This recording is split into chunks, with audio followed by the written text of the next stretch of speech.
As the two of them were walking on the icy road towards the way to the morgue, James withdrew a bottle of whiskey from his pack and took a sip. So, Lynn, you said you're an artificer? A crafter of sorts? Lynn pulled her winter gear around her, eager to starve off the cold. Turning to James, she absent-mindedly replied, Yes, I'm a bit of an inventor and an academic. I'm a bit used to more tame inventions, let's say. I haven't had much time to experiment with things like what you saw with our iron shipment. James drank the whiskey, its alcoholic content so high that it remained liquid, even with the freezing cold around them. What do you mean? You one of them earthbenders of God? Lynn raised her eyebrows, stranged. Earthbenders of where? The Smith God, James replied, matter-of-factly. There's a whole cult of them north of Cult, always turning out bizarre contraptions. You strike me as their type. I can't say I've heard much about them, Lynn replied with a frown.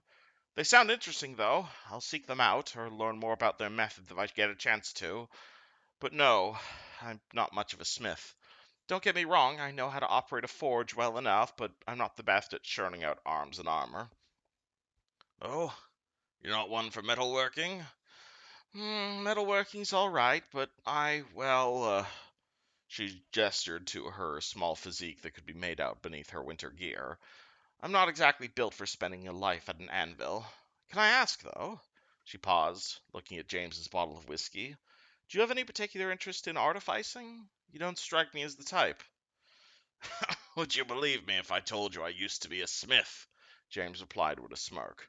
I've gotten right shit at it in the recent years, don't get me wrong, but I still got quite the passing interest in metallurgy. Crafting stuff, it just puts you in a certain state of mind, don't you think? A certain flow. In fact, during our escape towards the Dale, me and Cass were able to modify a crown of blasting to heal as well as to harm. I'll be damned if I know where the darn thing is now, however. Lynn gave a short chuckle. I used to be. I suppose I'd believe that. I'm impressed, though. I've always had a difficult time modifying items beyond their intended purpose, magical items especially. Lynn's face looked curious, with a touch of sympathy. You said you and Kesk were escaping out towards the Dale? I don't mean to intrude, but that sounds like quite the story. Along with Oliver, Jerry, and about a dozen others who didn't make it out of the Underdark. Like I said, I didn't want to just leave the bodies hanging there in the ice like pieces of meat. They were comrades in arms. We had some mighty vinesmiths in our group when we started towards the surface, but iron wasn't something we could find in large quantities down there. You're from the Underdark? You're a leader of sorts? How'd you end up in metallurgy?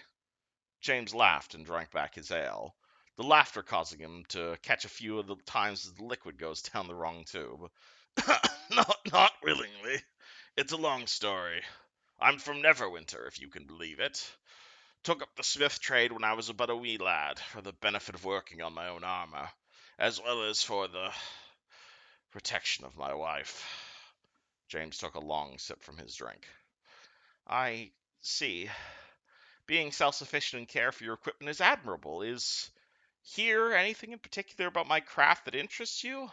I'm afraid I can't make an informed commentary about metallurgy, but I do have a grasp of mechanics and alchemy. Sorry, I don't want to make this about me. And yes, of sorts. When we were down in the Underdark, I learned of something from the Drow that I've never heard of before then. What do you know about these juggernauts, those who turn their weak flesh into strong steel? I can't say I've ever heard of a juggernaut before, but I'm aware of metallic individuals such as Warforged. Changing flesh for steel is something I'm all too familiar with, though, Lynn said as she tugged off her glove part way, revealing the plating on her hand. Warforged! Yeah, that's what they're called, yes. I admire these Warforged. They are... Ah! James recoiled at the sight of her arm. You're just full of secrets, aren't you, Lynn? Lynn shrugged, putting the glove back on. It's not exactly a secret. It is what it is. There's not much that can be done about it. Although given how hard perfect flesh replacements for limbs are to come across, I can't recommend being reckless about bodily harm. That and the maintenance is certainly an inconvenience. What do you mean? Surely a mechanical arm can't be worse off than a fleshy one. It has its own strengths and vulnerabilities. The cold doesn't treat me too well with the loss of heat. The mechanisms require regular care, and the moving parts are a pain to protect against liquids and snow. Don't get me wrong, it won't rust, but I don't fancy the idea of freezing my arm apart or the damp creating mold or algae.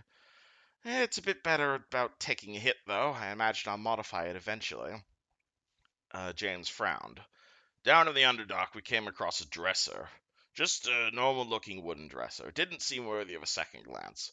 I opened it, and I got sprayed in the face by a fungus powder so foul it may well have disintegrated the air around me for a couple of seconds.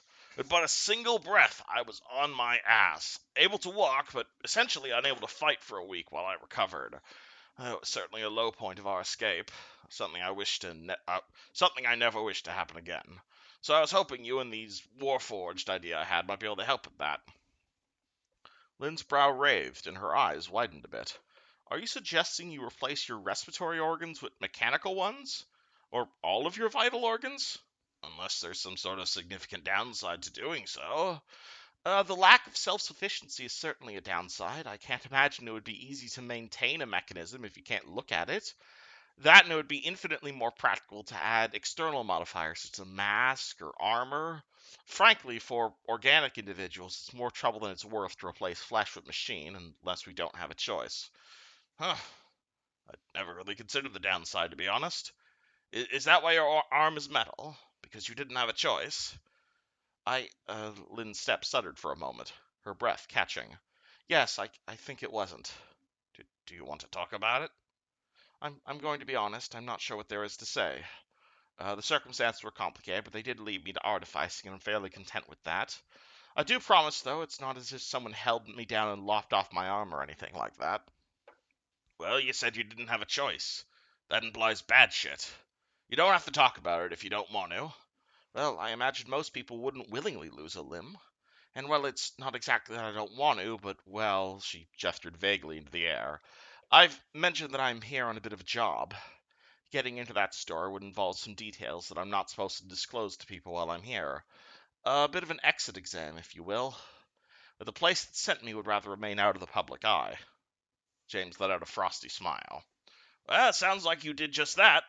Don't really know of any shadowy organizations that openly call themselves shadowy organizations. Truth be told, as long as you're not an assassin here to kill me, your business is your own. I won't pry. I appreciate it, that. And if it means anything, it's less of an organization and more of a place. Beyond that, the Artificer Guild I'm from is just as much public knowledge in the place as any guild can be here in Faerun. What? You run that one by me again? You're from an organization that doesn't want you talking and staying out of the public eye, but is also an Artificer Guild.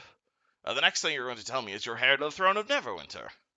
Like I said, the Artificer's Guild is public knowledge. It's the place where the guild is based that's supposed to be under wraps. And heir to the throne of Neverwinter, I should hope not. I've got plans for my life. You come from an organization everyone's heard of in a place nobody's heard of. Sounds like a thieves' guild, if you ask me. Oh, yeah, exactly. And I do promise you, the place isn't quite what you're thinking of. Think I'm starting to push it through, I think I'm starting to push it though, so I'll leave you with your thoughts on that. Fair enough. Like I said, as long as you're not here to kill me, you're welcome to keep your secrets. Bubsy walked up behind the two of them and started taking notes with a piece of paper. And I do appreciate that. Lynn pulled out her own notebook, flipping to a page, and showed it to James. As another connoisseur of the forge, perhaps you'd like to look at this design I've been mulling over for a sort of modification. By all means, what were you thinking? And James looks at her notebook, and it's this awesome flame sword. He gave a nice knowing nod. Sounds handy, especially if we run into more goblins. Lynn nodded in agreement.